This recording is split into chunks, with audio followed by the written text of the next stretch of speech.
2, 1. Live from the Rob Christensen Radio Network Satellite Studio, it's Jim and Rob Overanalyze the Movies. Well, hello everybody, and welcome to another episode of Jim and Rob Overanalyze Movies, the live video podcast for people who love to go beyond the review, to dig into the craft, the meaning, and the craft, the story, and the meaning of the movies we watch today. And tonight we have got a cult classic for you. Well, maybe not a classic. It could really be the definition of a cult movie. Hardly anyone's heard of it. Even people who watched it then can barely remember it. We are, of course, talking about The Miracle Mile. Or not The Miracle Mile, but Miracle Mile. Let me bring up my notes on this little picture. From IMDb, here's the log line. A young man hears a chance phone call telling him that a nuclear war has started and missiles will hit his city in 70 minutes. Of course, his city being Los Angeles. It was written and directed by Steve De Jarnatt, stars Anthony Edwards and Mare Winningham, and like a plethora of people who had either a name then and became a bigger deal later, or but you had McKelty Williamson, of course, maybe his biggest role since was as Bubba in Forrest Gump. We had Denise Crosby, a number of character actors. Peter Berg was a band member, apparently.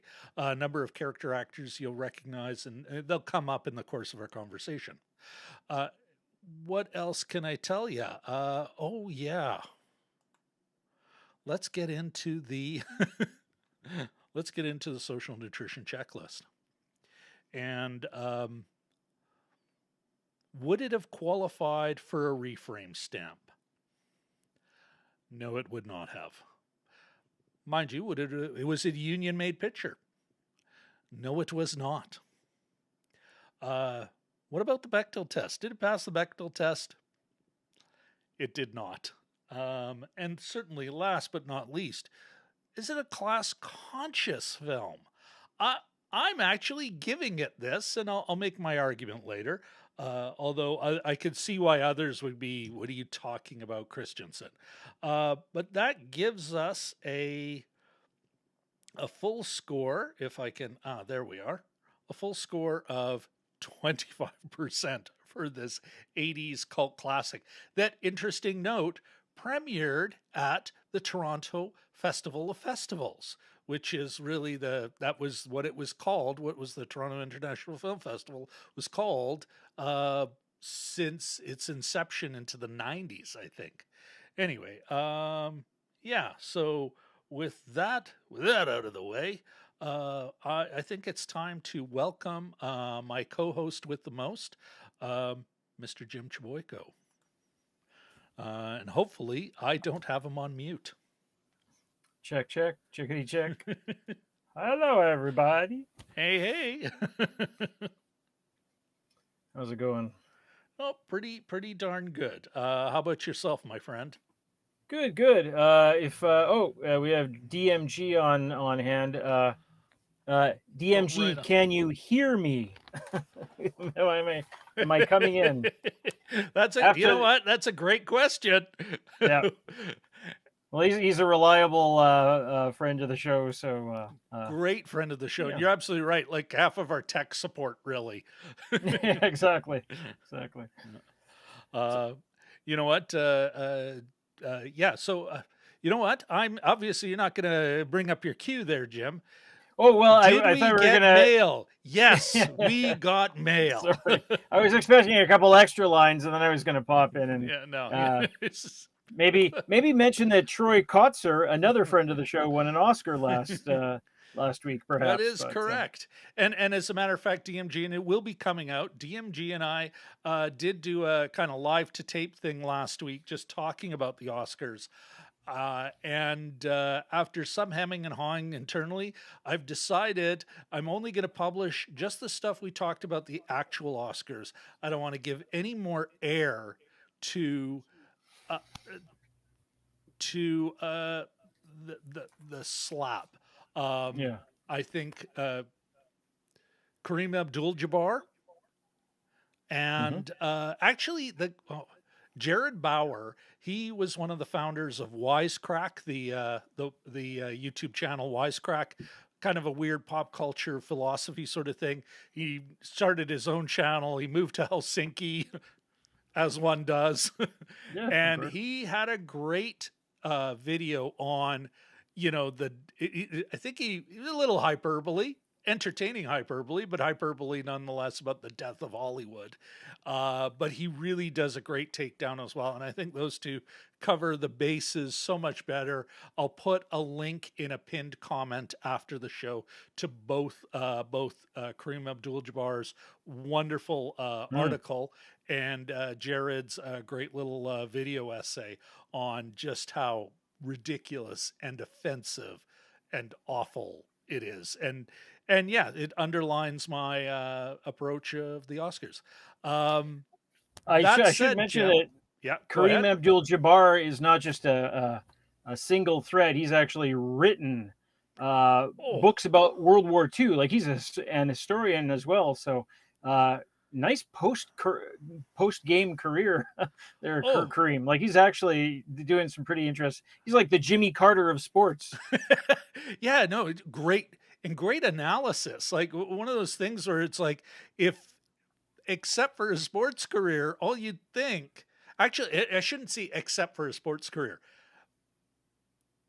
Anyone younger than you and I, Jim, and Mm, not much younger than you and I, because I barely remember his sports career, mhm. as something watching when I was a kid, uh, may only know him as this learned gentleman Yeah, with great analysis and a well-reviewed author of historical, and I believe he's done some fiction. Like, yeah, yeah, a real to the fact Renaissance that he guy. was this huge Lakers star Yeah, in the NBA would be like, I suspect anyone younger who's just only known him through that lens be like, what?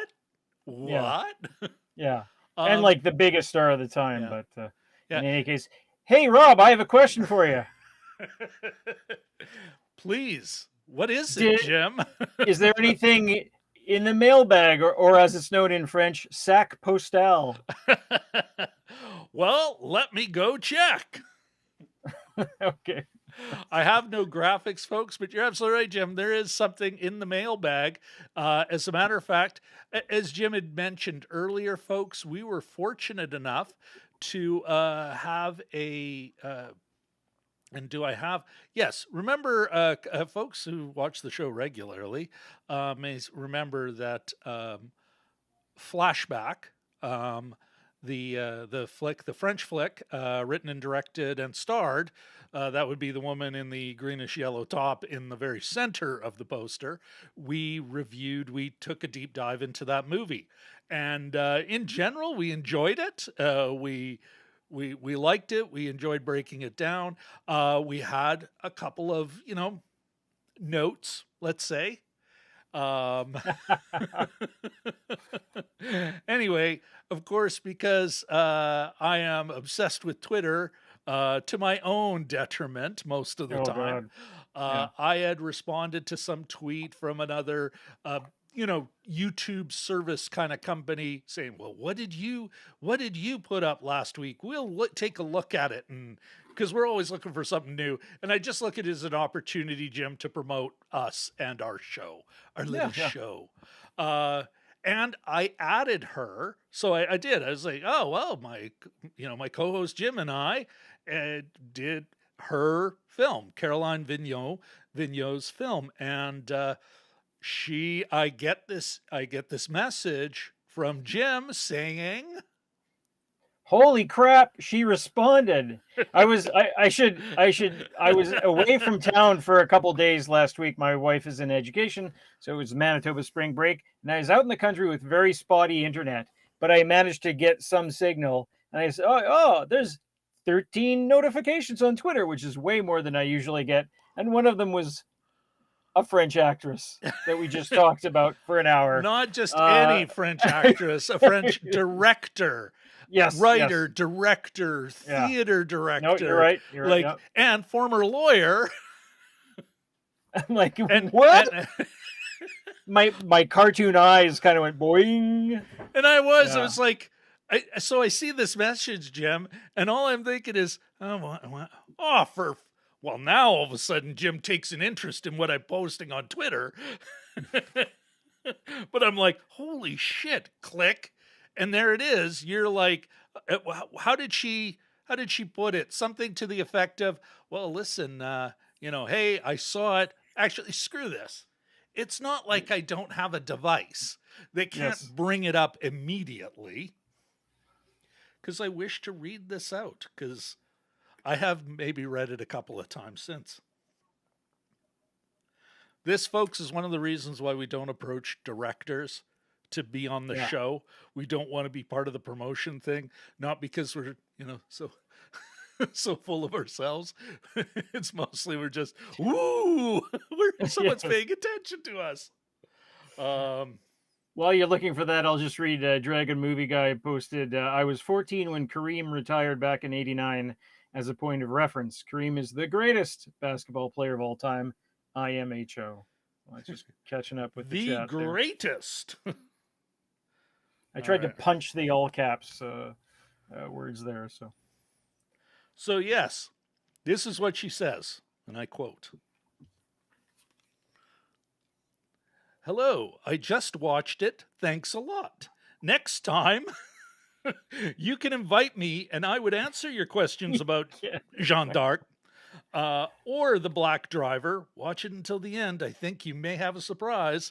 And then, of course, a very, very French, the bis, the little wink and the kiss, the bis. And I'm like, oh, son of a... Jim, of course, I'm still trying to catch up with French history, and Caroline's like, I can help.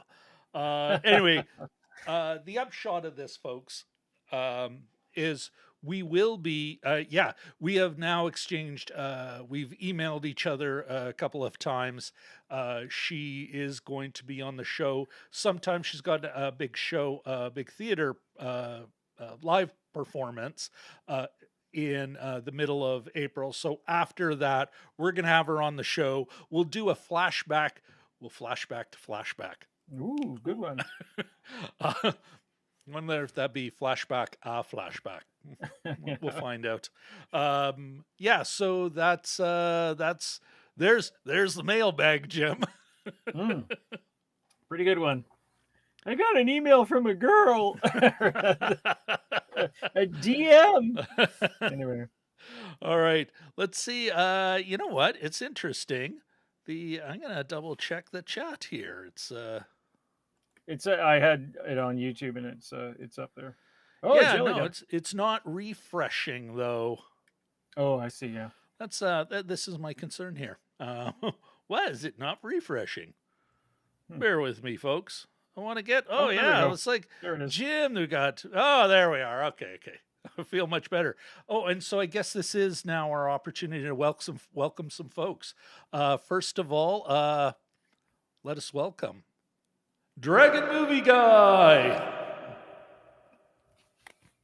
And who else do we got here? Mr. 1/3 of the Balmoral Street Research Irregulars, Richard L. Oh, and Katie Fowler too. Oh yes, KNL. There we go. Yeah. Of course, and our man in Kuwait City, Jelly Dog 100. Good to see you. Good to see you, Ahmed. Great to see you here. We've got a pop in chat, and the YouTube chat is no longer broke. I figured it out. Oh, DMG already with the start of the show zinger. You gotta refresh to be fresh. You know what it was? I was so on top of my technical game from the get-go. I had it all set up and everything, and so I needed to click on it again just to reconnect it. Oh well, Oh, we're all technology. learning, but it's all working out. Mhm. I'm feeling jazzed. So I think though that that does mean time that it's time to actually take a look at this flick, the Miracle Mile. I gotta quit Miracle. saying the Miracle Mile. And Jim, why don't we jump into the quick review if that's cool? You If that's cool with you. you bet. I got a few thoughts written down here. Oh, okay. Uh, so, my brief review, take a little, this is very 80s film, so take a little Die Hard, maybe, take some John Hughes, sprinkle in some cool French movie from the 80s kind of ingredients there, mash them together. This is a seemingly forgotten cult movie. I didn't know it existed prior to Twitter again reading a tweet about it saying something to the effect of, I just saw Miracle Mile and my life will never be the same. That's a little bit hyperbolic, but so here we have a movie written by one, directed by one of the writers of Strange Brew, starring the guy who played Goose from Top Gun. It's about the end of the world, and it's sort of a romantic comedy. And it's one of those great movies that you have no idea how it's going to end. There's a couple other things going for this. It's got a real summer movie feel, I thought. It had a real movie in the big city kind of feel as well. And it felt like one of those things that you stumbled upon if you're watching late night movies that like they used to play. It's also a bit of a historical document. You have the Pan Pacific Auditorium in the background in one shot, which was the setting for Xanadu. You have the Mako building, which is now the Academy of Arts and Science, the Oscars building. Yeah. And then you have the Johnny's Coffee Shop, No which I understand is controversy to no, attached to that. no. But and then you also have Johnny's Coffee Shop, which apparently still is standing, but is currently closed. So it's a real, in a way, before it does its thing at the end, it's a real ode to Los Angeles. And typically, I'm one that's tired of Los Angeles being in movies, but I think this makes full use of LA. You have the little Rhea tar pits and the whole bit. So yeah, that's and yeah, I was sort of charmed all the way through. We could get into the details in a bit, but what did you think, Rob? You know what, Jim? I felt much the same. Charmed by it. It's got a weird kind of cool vibe, eh? Like Yeah. you're not. It's kind of hard to peg. Oh my goodness, Jim, you look a little weird there. It's kind of hard to peg exactly.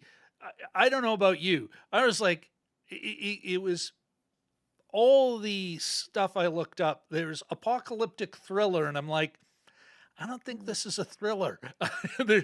I'm not saying that tension doesn't build over the course of the film, that it's tensionless or anything. You get into a certain momentum, but it Hmm. really is hard to. I like the way you kind of labeled it a number of things because it's kind of hard to identify. It doesn't fit your standard genre Hmm. definitions very well. It Hmm. is, I actually think, in many respects, to go back to Williamson's, our friend of the show, Professor Williamson's, I'd go to his definition and say, in some ways, this is a slice of life if you knew that the bomb was going to drop. Yeah. It's and something, a movie that was made in the 80s. I'm trying to think of another one. It wasn't Albert Brooks. Maybe Griffin Dunn. I think he made it. Like just a crazy night. Oh yeah, yeah. Date gone by. I can't quite remember it. Claudia Christian was in it. Annette I O'Toole. think Like, that's a Scorsese movie, actually. I can look it up. yeah. Um, But it had a vibe like that, this sort of weird and yeah, a real sense of place. It gives LA a character beyond a strip mall. Whether they were in not a spoiler, although I'm referring to later in the film, they're in very much an 80s exercise, like aerobic gym, yes, that's just right. some of Yeah. the looks. Yeah, Mhm. it was. but kind of a cool vibe. Yeah, charmed is the right word. Like it's Mhm. just it's kind of a weird little, yeah, and yeah. Can I say, you know what? Actually, I think better it would be some kind of slice of life slash romance. You Mhm. know, there's Mhm. a melodramatic quality to it, and we'll get into that when we get into the spoiler zone. Yeah. Yeah, The that's other, kind of my take on that. yeah, and you can call it a romantic comedy, but I I was didn't say thinking, comedy.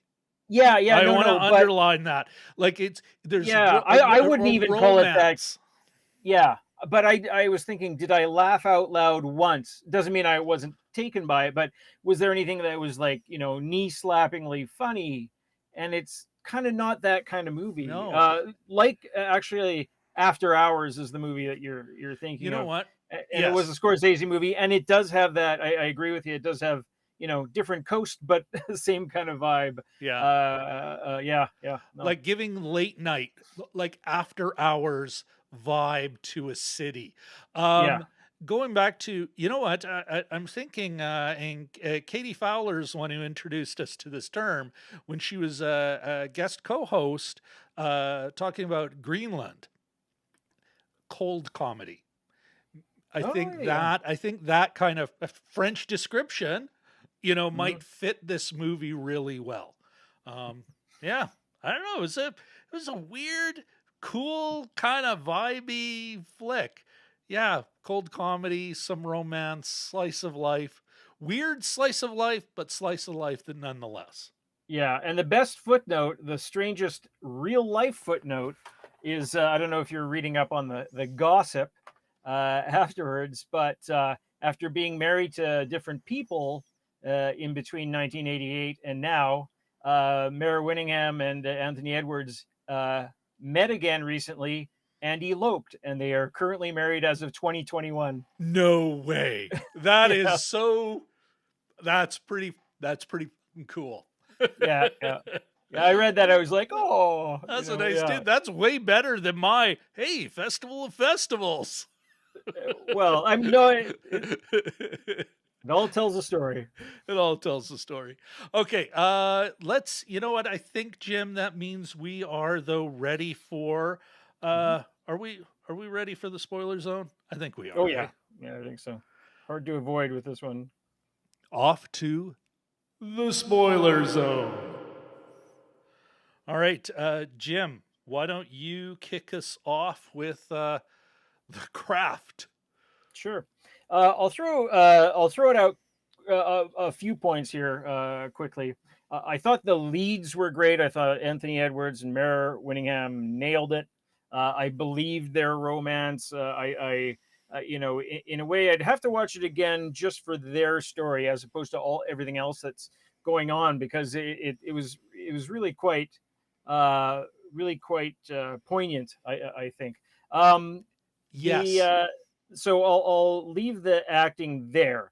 The other couple points I wanted to mention: the score is done by Tangerine Dream, that the old synth pop group, Yeah. and Really. holy shit, But it it just felt it. Yeah. it delivered. Like it just it you have it had a real punch to it, and I think it's one of the that and the cinematography I think really lent this movie a strong sense of legitimacy. Like it wasn't just something that somebody threw together, but actually crafted.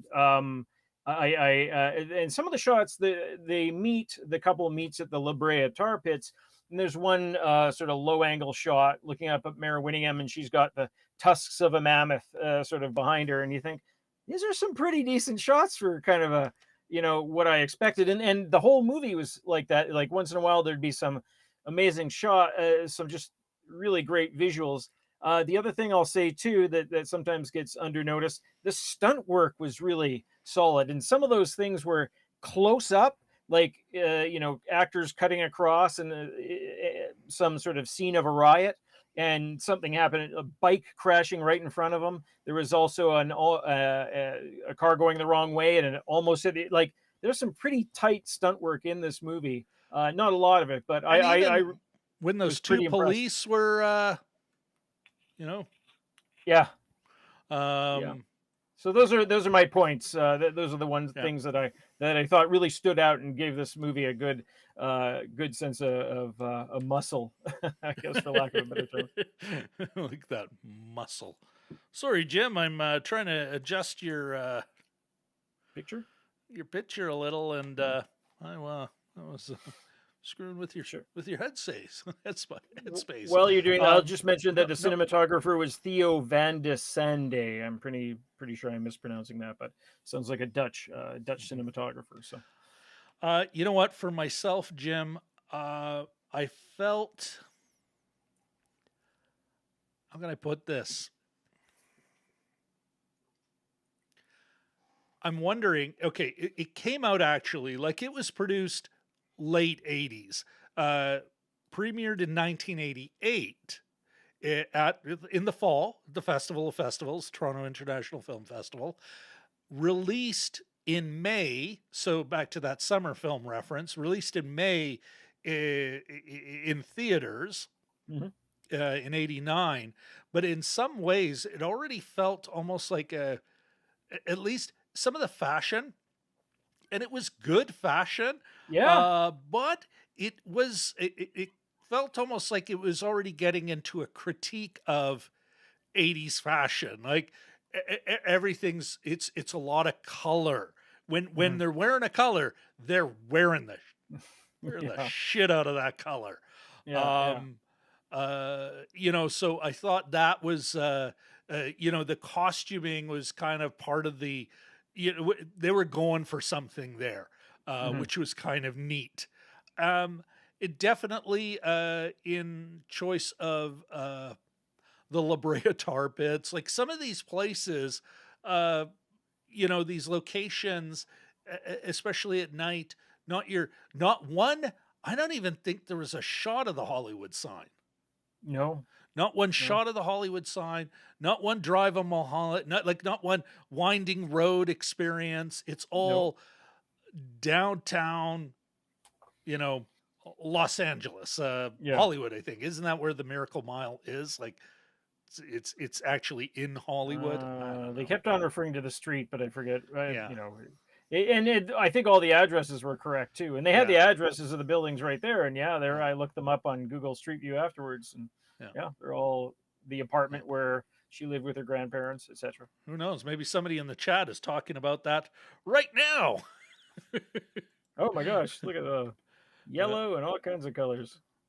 Oh, Richard I L. see. says, was always interested in the La Brea Tar Pits as a kid and finally visited the spot a few years ago. So when they were, did their own little South American, got one of their American road trips. Very cool, man.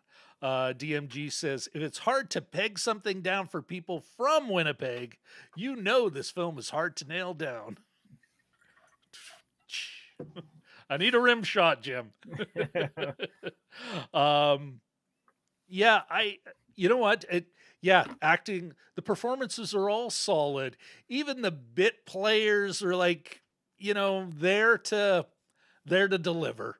You know Hmm. what? I don't think anyone, even when they seem to be taking themselves seriously, I think that was on purpose. It's kind of a oh, this whole feel of almost a surreal, like I'm thinking magical realism, that Hmm. kind of, yeah, just a nighttime magical realist. So of course all these characters are going to be, folks you don't feel you'd meet in daytime. Yeah. The guy playing the cab gas guy, Hmm. uh, that kind of thing. I thought that was like they're just all everyone's dialed up a little, you know. Yeah, yeah, and you have interesting, you see bit players that, or sort of some of the supporting characters you've seen in tons of stuff. It's one of those, oh, there's that guy. You may not know his name or her name necessarily, but Yeah. you've seen them in a dozen Oh, things. One of the younger street worker, like the younger L.A. city worker who was in the cafe yeah. with the older man. I think he ended up being like the Alan Rosenberg. He ended up being like president of some guild or the Actors Guild. Or I Yeah. looked it up afterwards, and it was like, oh, that's kind of interesting. And of course, there's And Denise Crosby with kind of a neat role there, yeah. and Very, you very know, cool role. Like, I mean, yeah, also very, you know what? Yeah, she playing this heightened, this,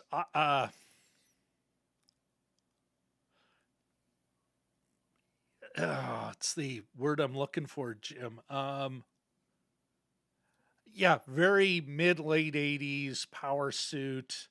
yeah, But not without being a caricature. Actually, like I yeah. mean, they don't they push it, but just under caricature in performance, in look, you know, in Hmm. the whole approach. Yeah. One more thing, yeah, I agree with you about the stunts, but even some of the production design and what is was a low budget film, but some of the production design, they really did.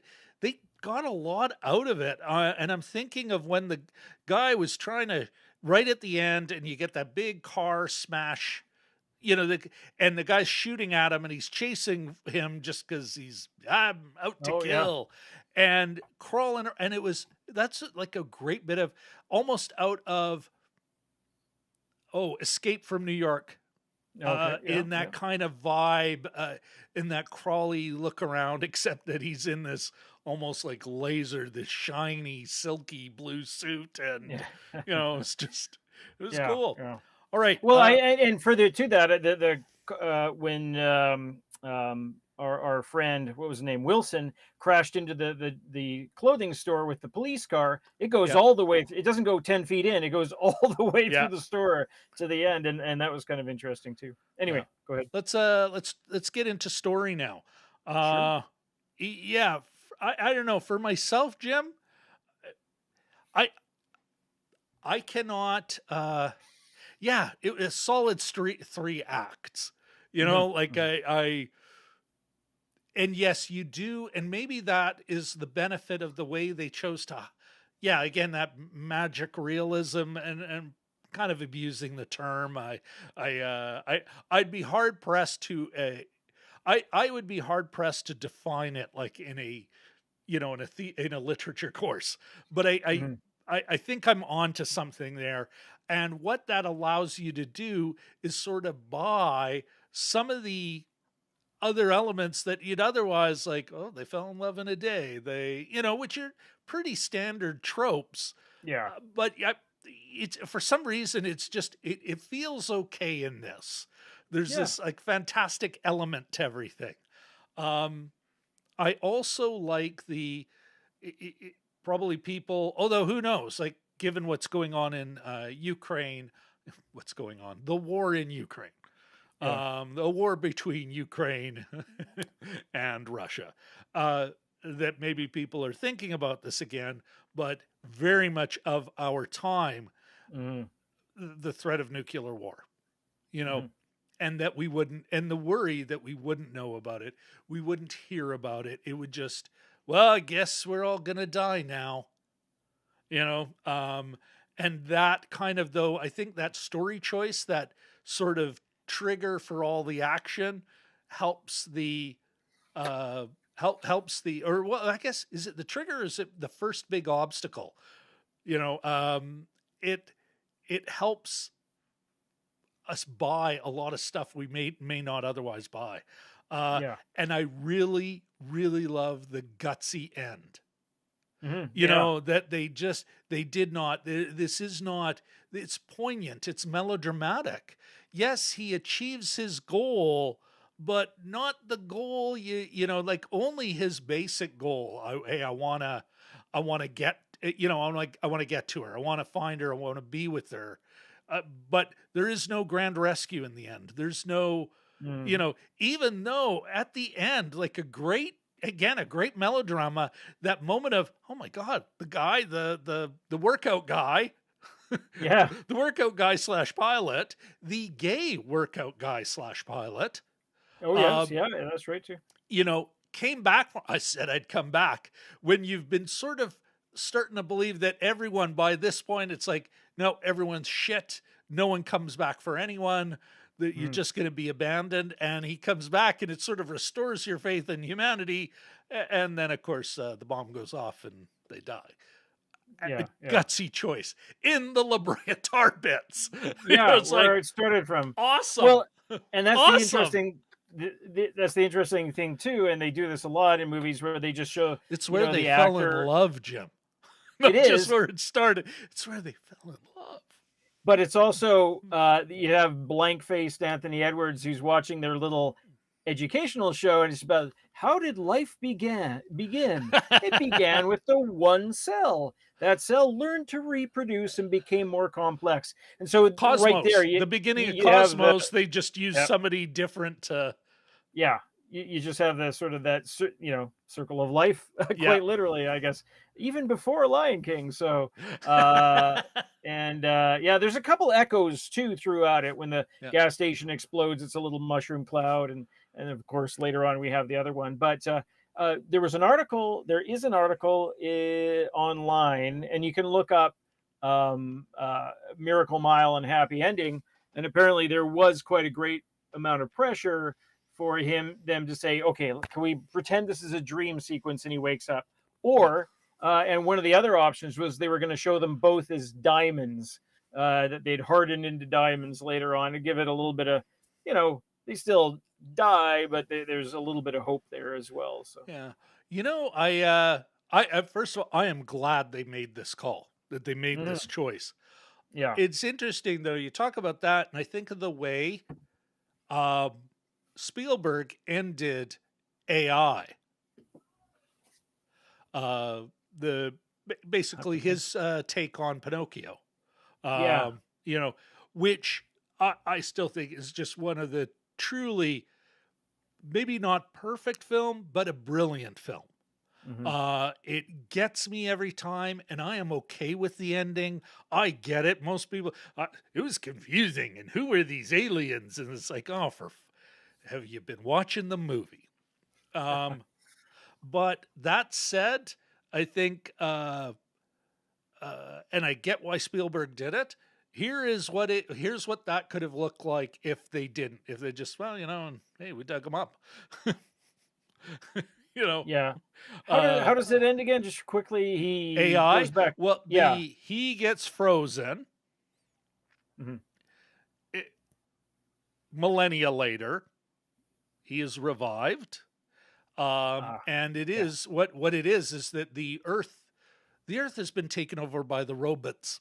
The robots took over, and they find this, and what they're fascinated about this one is that he knew human beings. He had experience with human beings, which, the humanity had died out eons before. And that is what they're thrilled about. But at the same time, and now I'm even getting choked up now, they're like, because what did he want? He wanted to be a real boy so that he would have his mother's love, because of course they designed him to love, to imprint on the woman. And then she cast him out because her real boy came back, and it's like, oh, well, I no longer need you. And like, so gross. that it was like, but it gets me every time. So Yeah. then they, of course, they say, well, listen, we can bring her back and give you a day, and it'd be like she never knew, but that's all we can give you is a day with her. That's it. And he got his, Jesus, I'm getting choked up. Kid got his day. Yeah. But again, I think the choice De Jarnatt made here is absolutely the right choice for this. You know what? They already had they're dying together. It's, what are they going to survive? Right. And as we saw, it's the next bomb is basically on top of them. Like, they are now fossils like everyone else, So I just, damn good. And then there's the little things like they're allowed to see, it's supposed to come down before the sun rose. And I thought that was sort of the sun actually rises. They get one last sunrise. And, it all comes down to the little things at that point, I think.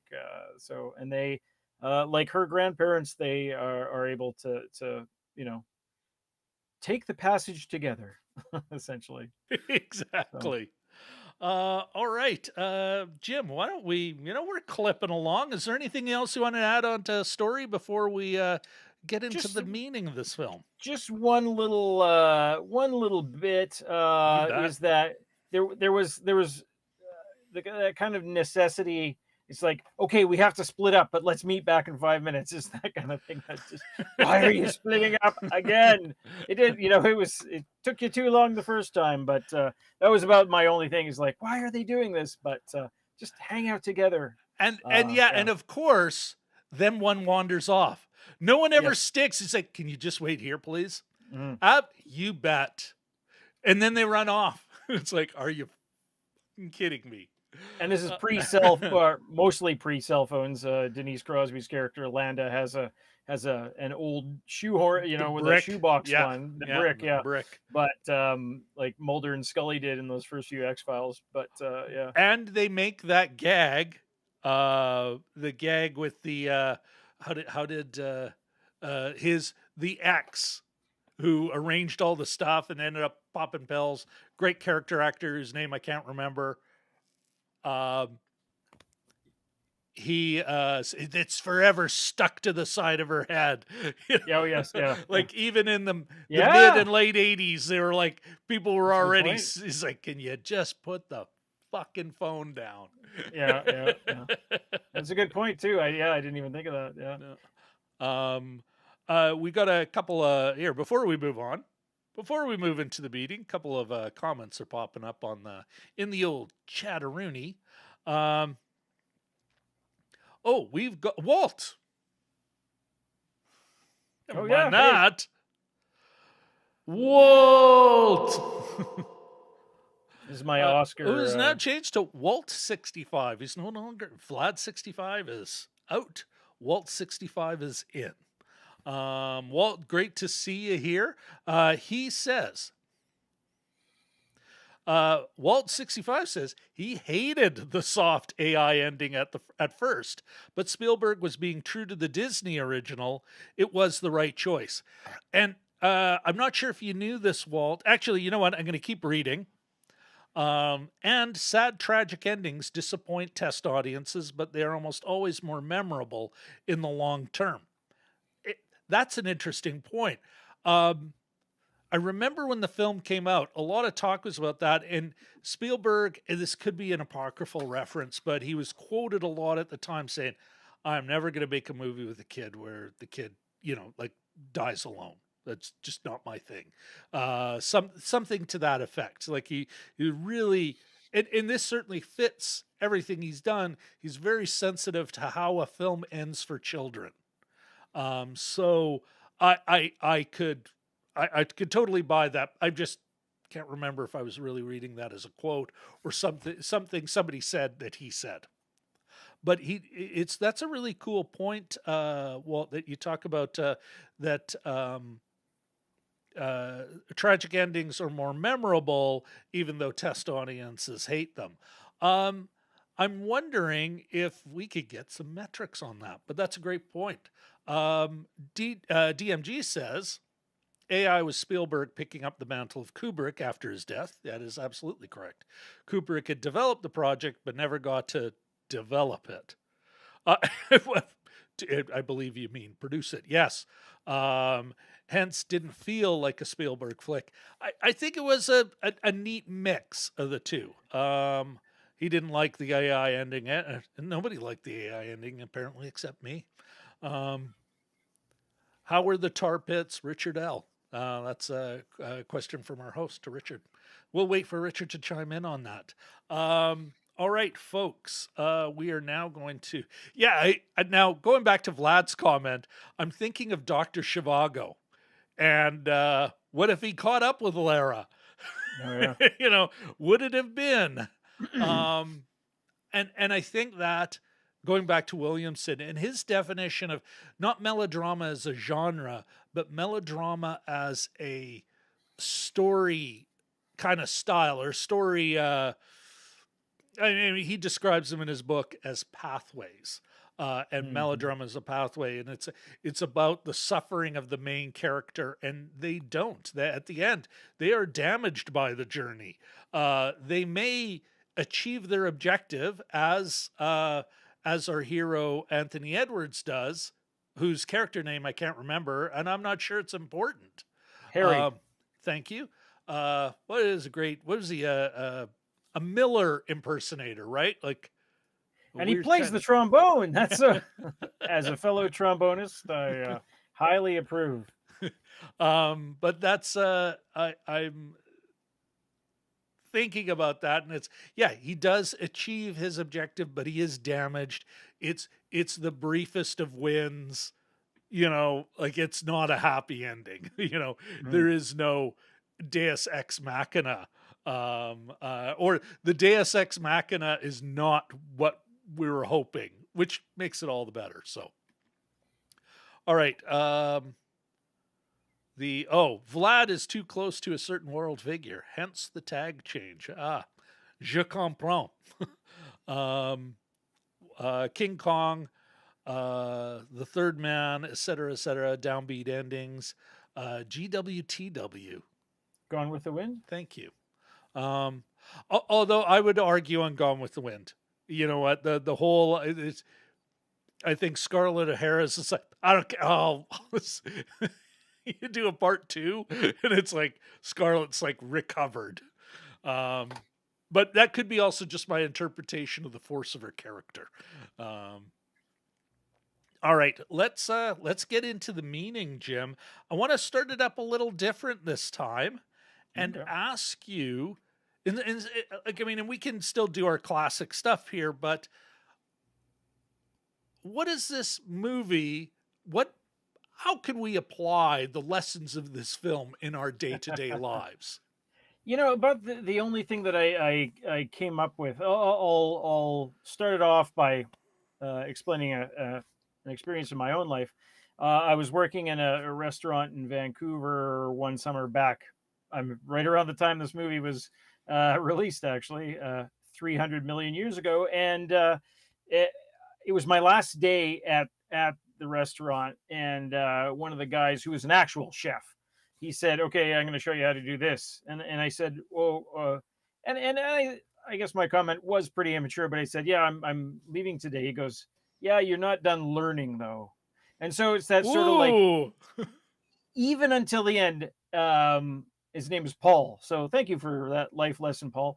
And I sort of realized after what he was going for, and it's sort of, to me, it seems like it in this movie. They strive until the end, like they're still living until the end, and at no point does anybody sort of say, "Okay, I'm just going to go and jump off a building or whatever." Like they especially the main two characters is yeah, that right up to the end they're living yeah, and trying to get outweigh and that kind of thing, and it brings them as close to, or they both say "I love you" on that last night. I'm guessing for the first time. So I think it would be something like that, like just like to appreciate the time that you have, and I they didn't really seem to take any other time for granted. But yeah. I don't know Well, I'm if you got thinking the even same the kind of thing. I I think just first to follow up on your point there, Jim. Uh, that may have actually been foreshadowed, and maybe like almost like a counter. Remember her grandparents, and then they Yeah, finally it's like, oh, we're really going to okay, we got to make up, and we got to mm, go get something to eat, and yeah, we're gonna break bread together. If this is our last fucking day, yeah, we're gonna put bygones or you know what I mean. We're gonna put all that. yeah. We're gonna bury that hatchet, and we're gonna be together. Um, yeah, and it's interesting actually. What would in that situation? The big one's coming. Do you? Yeah, do you be like the grandparents and kind of go, you know what? Or think of the end of Don't Look Up. Another Oh, moment yeah. of, you know what? Let's break bread together. Now I'm getting choked Yeah. up again, for Christ's sakes. Um, uh, or Movies. do you? Because actually, do you try and survive? And I gotta admit, I don't think they're actually criticizing either choice. Like, No, you can no. respect both. Both are very Yeah, situational. The grandparents have had a long life, and these two are they're in their 20s or whatever, and they're just starting out. So you can see the need to sort of yeah. escape. Well, what about the moment where is his name Grant? McKelty Williams' character. Wilson, I think they just call Wilson. him Thank, Wilson. thank you, Yeah, Wilson. And his wife to I think be, it's his girlfriend. was it okay? Was it Yeah. his sister? Was it his sister? Like, she was in Yeah. a wedding dress. That moment, where I don't Mhm, have anything to live for anymore. Don't, you know, um, mhm. yeah. So I suppose, yeah, it's, if I could apply any of this tomorrow, it's, yeah, how would I want, heaven forbid, how would I choose to go? You know? And I got to admit, yeah, I suppose if there was a Denise Crosby saying, yeah, what the hell, let's go. Um, I'd be like, well, maybe this will work out for me. Um, but yeah, there's a point at which you kind of go, yeah, you know what? It's been a good run. Yeah, Yeah, that's, no, I'm glad I asked that question. That will be a regular, by the way. yeah, Because in the yeah. end, these are all, I'm starting to look at these films, Jim, or starting. I think I've danced around it before, but films do have a point. They do have meaning. They are saying something socially and politically and to the human experience. And in the end, what does meaning come down to is how am I supposed to apply this in my day to day life? And if I Mhm. can't, why are we here? And I'm thinking of Tenet now. It's like, how would I apply that to my life? Okay, Yeah. what else do you think the movie was trying to say? That's the main thing that I came up with. Is just that's I mean, a lot of it is searching, right? It's him searching both literally and figuratively. I think the first lines of the movie are, I've been looking for her all my life, and I finally found her, but it happens to be today, or On the or something to last that day of, yeah. exactly too. So I think a lot of it's about sort of this search, and it, Hmm. I don't know if that's from his standpoint as just a younger guy, but you can apply it to anything. You We're all searching for something as well, right? So, and Well, that search kind of never ends yeah. either. Yeah, Yeah, no, I got to admit, although I've like for all practical intents and purposes, uh for all intents and purposes, I'm like, yeah, I'm not getting married. I'm not, Mhm. that's not happening for me. But Mhm. you know what? If an option showed up tomorrow and I was like, oh, this could actually happen, I could see myself flipping on that. Yeah, Um on the love thing though, and this is, I think, here's where the film is worthy, it's worthy of criticism. There are critiques, some are kind of built in the time. I suspect, you wouldn't necessarily have, like, first of all, it wouldn't be two cops rolling up and saying, well, I suspect everyone in a movie this made now, the two cops would still be cuffing, and putting on the ground the black guy, even if the white guy's with the yeah, that's shotgun true. at a late Yeah. night shop. A, Hmm. um, and I don't, without even getting into the politics of that, that's the way the film would have went. The idea that definitely is clearly staking, ground to, soulmate stuff and love forever, and, because, yeah, no, you haven't talked to your spouse in 15 years, here's your ex, yeah, you don't love each other, there may be some underlying feelings because you were connected to that person and the brain is what the brain is. But yeah, no, it's making a statement on something that's like, yeah, that's demonstrably false. Life doesn't work that way. um Although, given the kind of almost quasi fantasy setting, I'm not I'm not that upset about it. Yeah.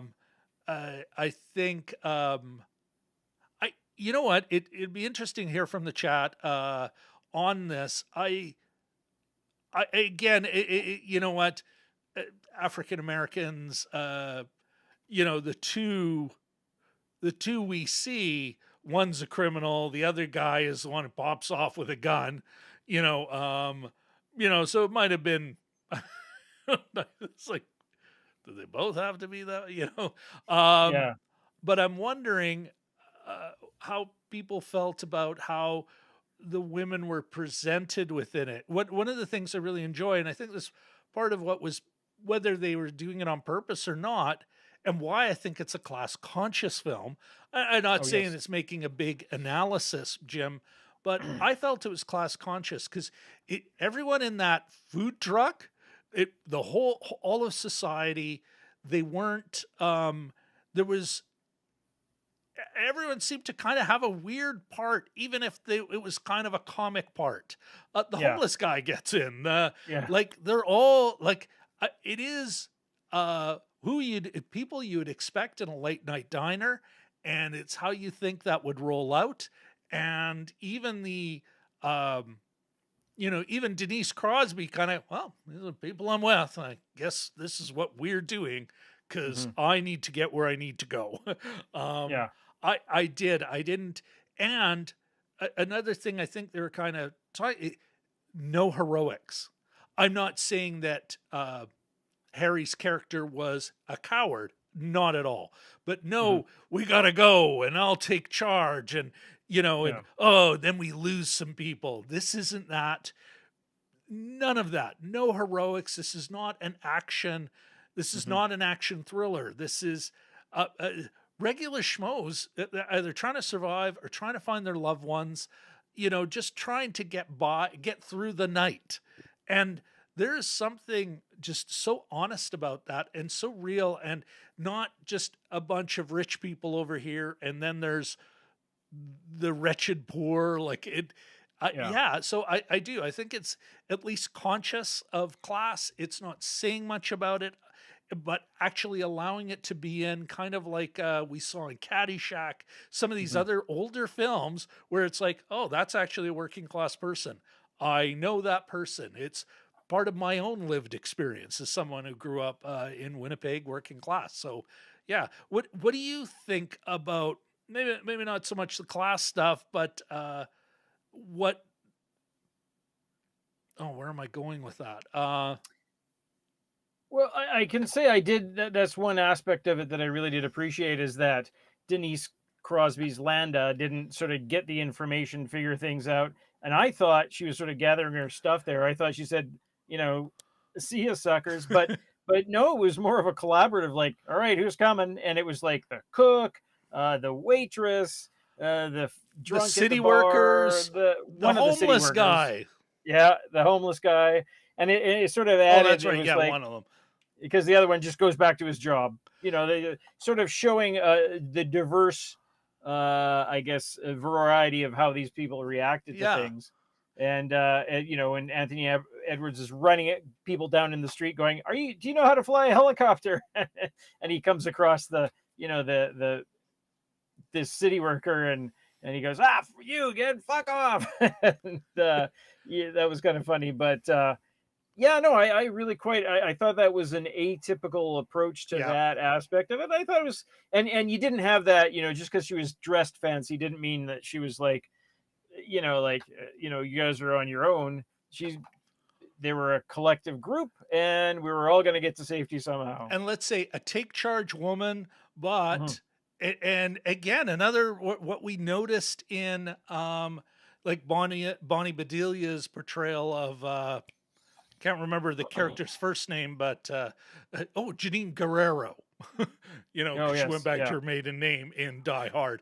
But Die Hard, yeah, take charge without being a bitch. Like, yeah, because they're almost always portrayed as, I'm a, like they're portrayed as the only way you can have a woman who's take charge and competent and emotionally in control is some sort of, heartless bitch. Yeah, yeah. I did not you did not get that vibe from her. You Mhm. got that she was competent. You got, like, I mean, talk about grace under pressure, but not, and she's giving out orders, but not like a jerk. It's Yeah. like, well, Yeah. this is someone I follow. It's like, Yeah, yeah, oh, yeah. Yeah. and even when you got to get the smartest people, and you have a nice little Bobby Seale. And then the Yeah. woman, the waitress, do we have any of these people's phone numbers? It's a great little comic moment, a little Yeah, cuts the yeah. little levity to cut the tension. But yeah, these Absolutely, yeah. now it's interesting. Walt 65 says, Rob, do you think the weird characters were meant to make viewers think that it is okay, this is just a dream? For myself, no. I don't think that was their intent, and I don't think they're quite weird enough to lean into that. What do you think, Jim? How would you answer Walt's question? Not how would you, how will you? Yeah. Um,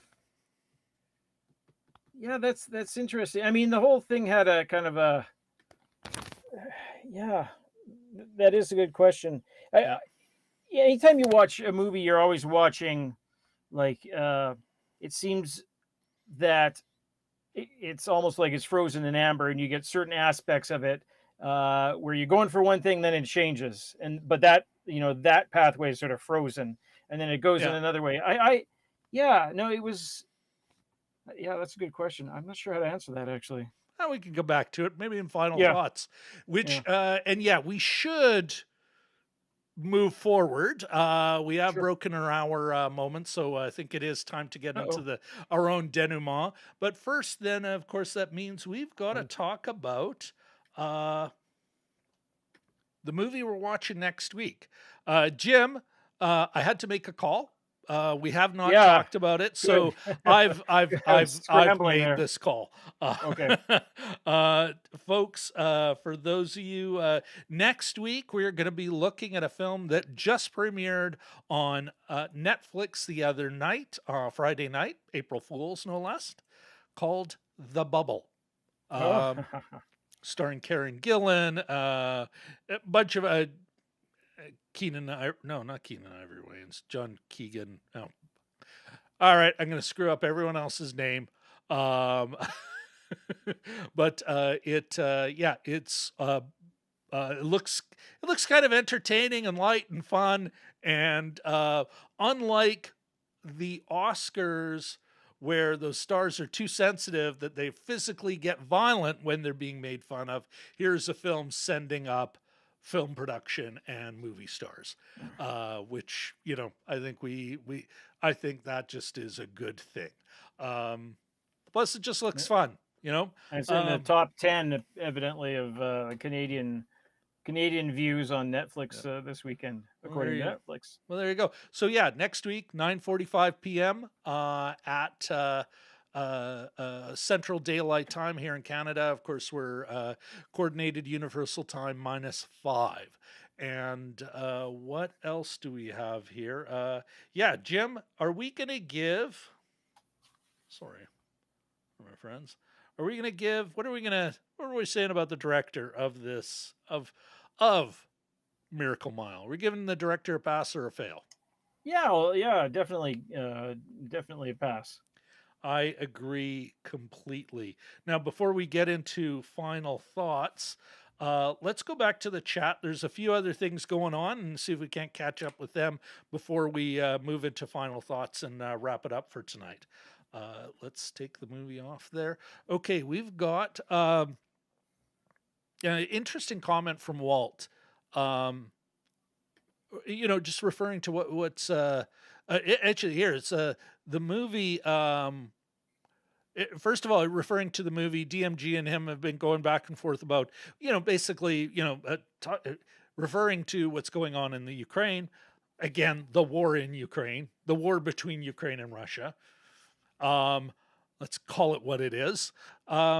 He says, this film, it's existentially kind of weird and strangely a timely movie choice. And yeah, Mhm. like I think I mentioned that earlier, Jim, where it's like, yeah, are we thinking about that again? Like this film was made when it is hard to explain to others.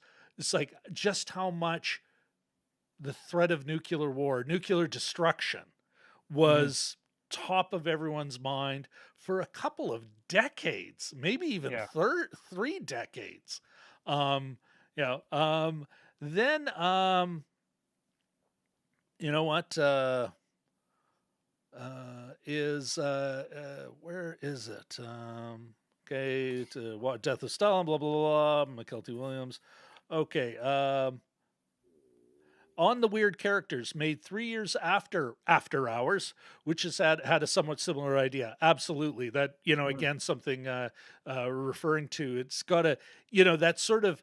But I'm wondering, Walt, is it like I anything at night? You think about when you go out at night, especially when you're younger. The night was your time, but it was still like you every so it's kind of like downtown. The reason people find city downtowns frightening, even though they're not seeing anything they wouldn't see during the day, is that all the quote normal people have gone out to the burbs.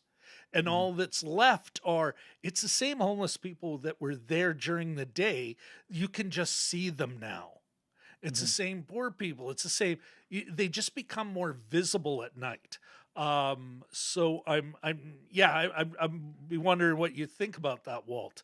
Does that make sense to you in your experience? But it was something else. Bear with me, Jim. Sure. Uh, you know what? There's something else in here that Walt said that I want to bring up, and I cannot, for the life of me, fucking find it. It is what it is. You know what, Jim? Let's get into it. Final thoughts. Sure. No, just a real neat feel of this movie. I'm glad I saw it. Uh, it's quite an interesting one. I brought up the tweet that initially spurred us on, and just came to me randomly. It's not even a person I follow, and it just says, "Saw Miracle Mile for the first time this morning, and my life will never be the same." And one of the, the more appropriate quotes underneath it said, "It's an adorable nightmare." And so I thought that was even more than romantic end of the world romantic comedy. I think adorable nightmare That's is a great. a beautiful genre that Well, it could and be a this part of. is okay. Let's talk about its aesthetic. Okay, here's what I'm going to say. Here's my final thought. Aesthetic, tone. It Mm, brings such a tone to it that what would otherwise be just a slog and ending in death, mm, disappointment, brief moments of hope, and it ends in death. But because of its aesthetic, because of mm, its tone, it is a different movie. Like you do not. You know what? Yeah, and because we're not used to that, I want going back to Walt's talking about on what we like in a movie and our audience expectations about endings. Um, we have a hard time describing this film. And now this is a shout out for our good friend Katie Fowler, cold comedy.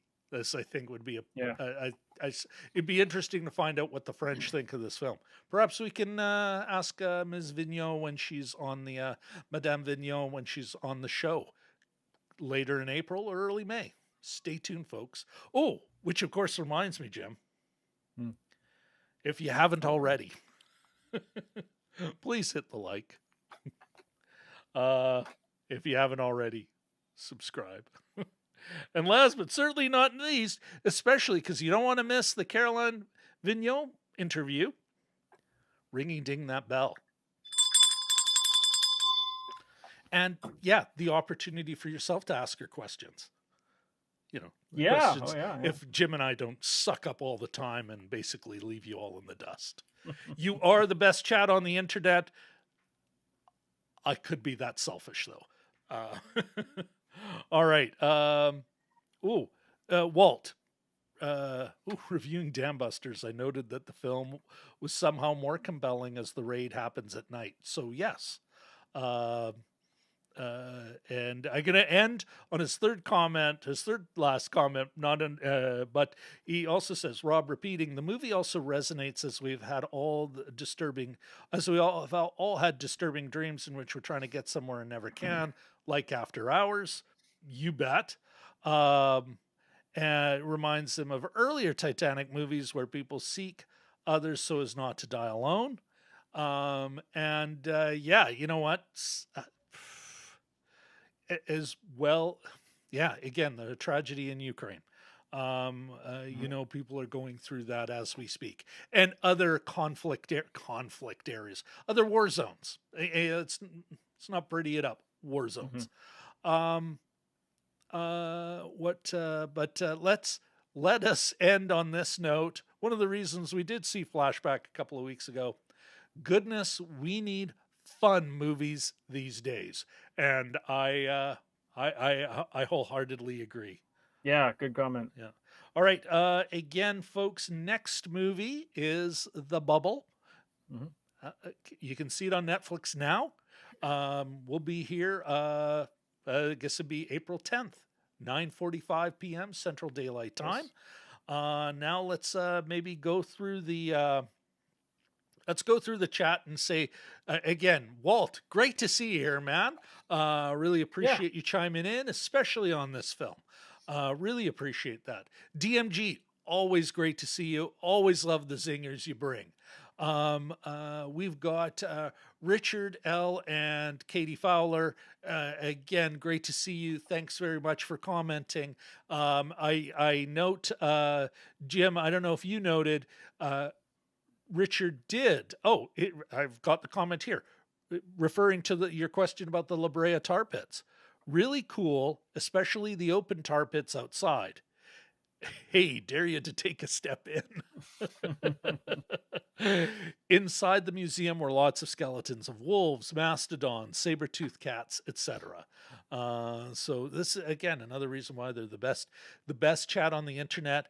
And if I do basically ignore them all as we interview Ms. Vigneault, I'll feel bad about it. Of course, last but certainly not least, Ahmed, our man in Kuwait City, Jelly Duck 100. Folks, thank you all very much for coming. Thanks very much for enjoying this time together. Especially in the interesting times we live in. It's you all to echo Walt and DMG. Stay well, peace and love.